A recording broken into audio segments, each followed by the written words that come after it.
a month and a half ago. And I think you and I both were like, okay, if they can pull off some upsets, they would probably be feeling pretty good about themselves heading into next season.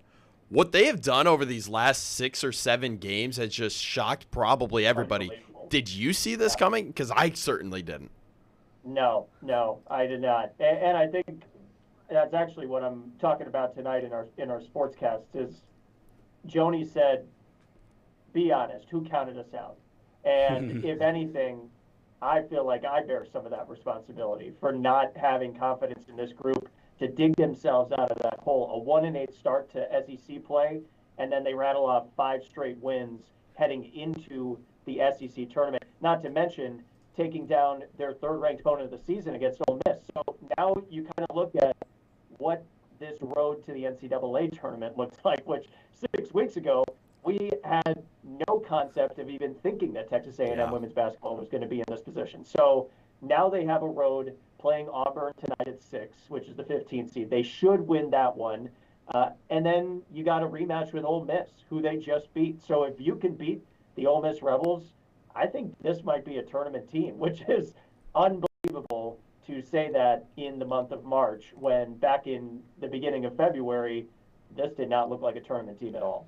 If you were to isolate one part of this stretch that has worked and can continue to work through the SEC and then maybe sneaking up a few games in the NCAA tournament, what is it? Because, of course, this 5-game streak will be broken down by every team that they could play in the big dance, and they'll try to eliminate that. So what is the one thing that can carry over? I think the defense probably is what they've been very good at with these teams that are middle of the pack. I mean, you're not going to, I guess, stop Texas. You're not going to stop South Carolina or maybe Kentucky and Vanderbilt. This is the toughest conference in all of women's college basketball, and that comes from somebody that also covers the Big 12, which is a pretty deep conference Right. too. But I think in this era of SEC basketball against those lower tier, mid tier teams, Nyceara Pryor's been really good on the defensive side to kind of lead that charge, leading the SEC in steals, all defensive team for her, all SEC second team for the transfer. So you see her right there. I mean, she has made such an impact in terms of just what this team, maybe the moxie and the grit that this team brings on the defensive side. If they can carry that over, their shots have been falling. And that's really, I think, going to be the biggest thing come the SEC tournament, and then even potentially later in the NCAA tournament. Yeah, and speaking of the grit that you saw from this team, just looking back to where they were mid-season to the win streak they were able to pull off towards the end, do you feel like it was a mentality switch? Do you see any specific adjustments? Like, from your perspective, what do you think the big shift was? Yeah, I was actually listening to a bit of Joni Taylor's press conference today, and she said that this was the forecast all along. They forecasted this when they were 1-8, and I don't know how anybody could forecast that. But if they had the confidence that they could get this done, and this group was gonna make that turn, I think that's it. All happened, I think, when senior Lauren Ware came back.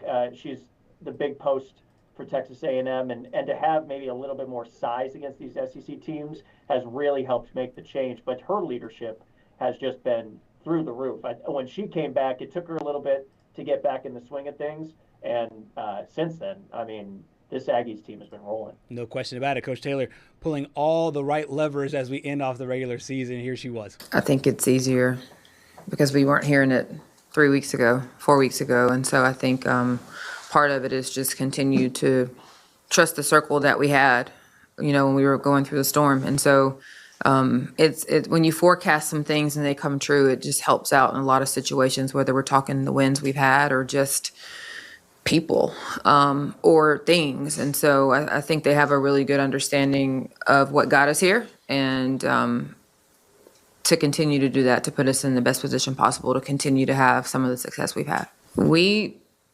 said this was going to happen exactly the way it happened, like 100%.